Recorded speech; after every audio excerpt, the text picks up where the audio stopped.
السلام علیکم ورحمۃ اللہ وبرکاتہ۔ نحمدہ ونصلی علی رسولہ الکریم۔ معزز خواتین و حضرات، جیسا کہ پہلا بھی ذکر کیا گیا تھا کہ انشاءاللہ العزیز ہم حضرات صحابہ اکرام رضوان اللہ علیہم اجمعین کی زندگیوں پر روشنی ڈالیں گے کہ انہوں نے حضور صلی اللہ علیہ وسلم کی تائید کرتے ہوئے آپ صلی اللہ علیہ وسلم پر ایمان لاتے ہوئے اور آپ صلی اللہ علیہ وسلم کو اللہ پاک کا بھیجا ہوا نبی،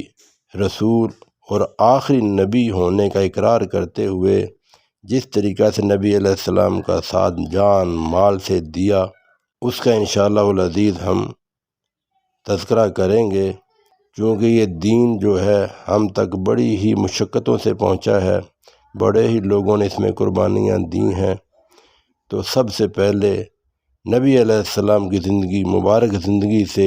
انشاءاللہ اس کا آغاز کرتے ہیں۔ تو حضور صلی اللہ علیہ وسلم کا جو طائف کا سفر تھا اس کا قصہ نقل کیا گیا ہے۔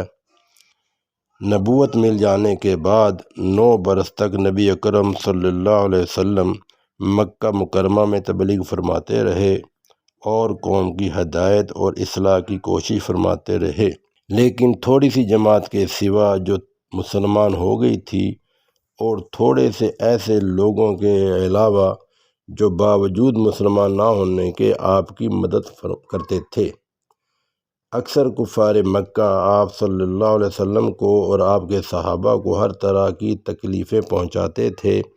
مذاق اڑاتے تھے اور جو ہو سکتا تھا اس سے درگزر نہ کرتے تھے۔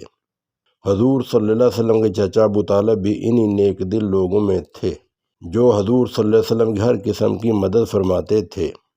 10ویں سال میں جب ابو طالب کا بھی انتقال ہو گیا تو کافروں کو اور بھی ہر طرح کھلے مہار اسلام سے روکنے اور مسلمانوں کو تکلیف پہنچانے کا موقع ملا۔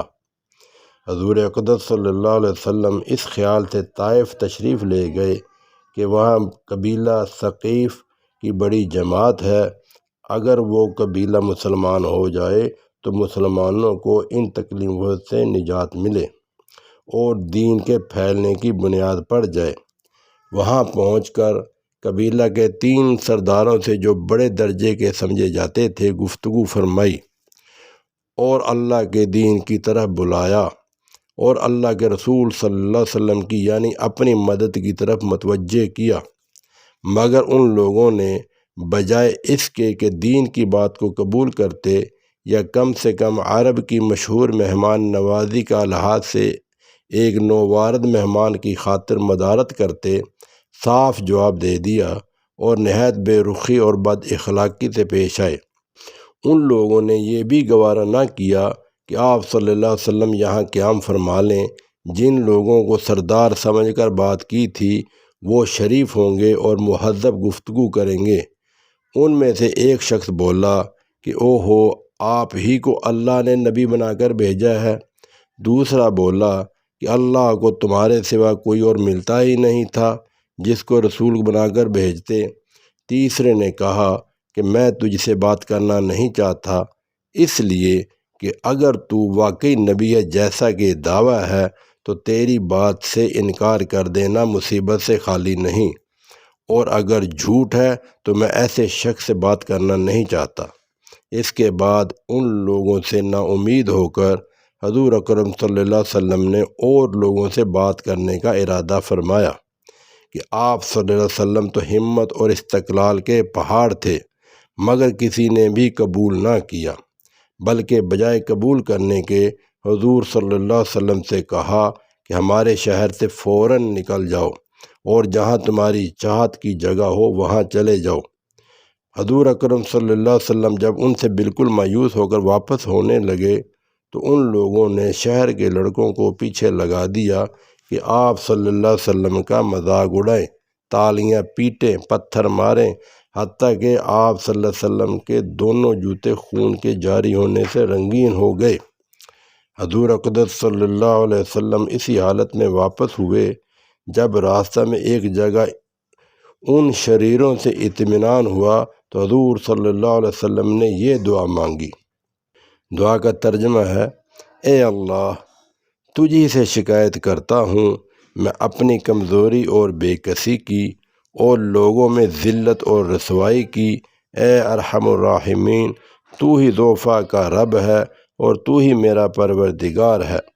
تو مجھے کس کے حوالے کرتا ہے؟ کسی اجنبی بیگانہ کے جو مجھے دیکھ کر ترشرو ہوتا ہے اور منہ چڑھاتا ہے، یا کسی دشمن کے جس کو تو نے مجھ پر قابو دے دیا۔ اے اللہ اگر تو مجھ سے ناراض نہیں ہے تو مجھے کسی کی بھی پرواہ نہیں ہے، تیری حفاظت مجھے کافی ہے۔ میں تیرے چہرہ کے اس نور کے طفیل جس سے تمام اندھیریاں روشن ہو گئیں اور جس سے دنیا اور آخرت کے سارے کام درست ہو جاتے ہیں، اس بات سے پناہ مانگتا ہوں کہ مجھ پر تیرا غصہ ہو یا تو مجھ سے ناراض ہو۔ تیری ناراضگی اس وقت تک دور کرنا ضروری ہے جب تک تو راضی نہ ہو۔ نہ تیرے سوا کوئی طاقت ہے نہ قوت۔ مالک الملک کی شان قہاری کو اس پر جوش آنا ہی تھا کہ حضرت جبرائیل علیہ السلام نے آ کر سلام کیا اور عرض کیا کہ اللہ تعالیٰ نے آپ کی قوم کی وہ گفتگو جو آپ سے ہوئی سنی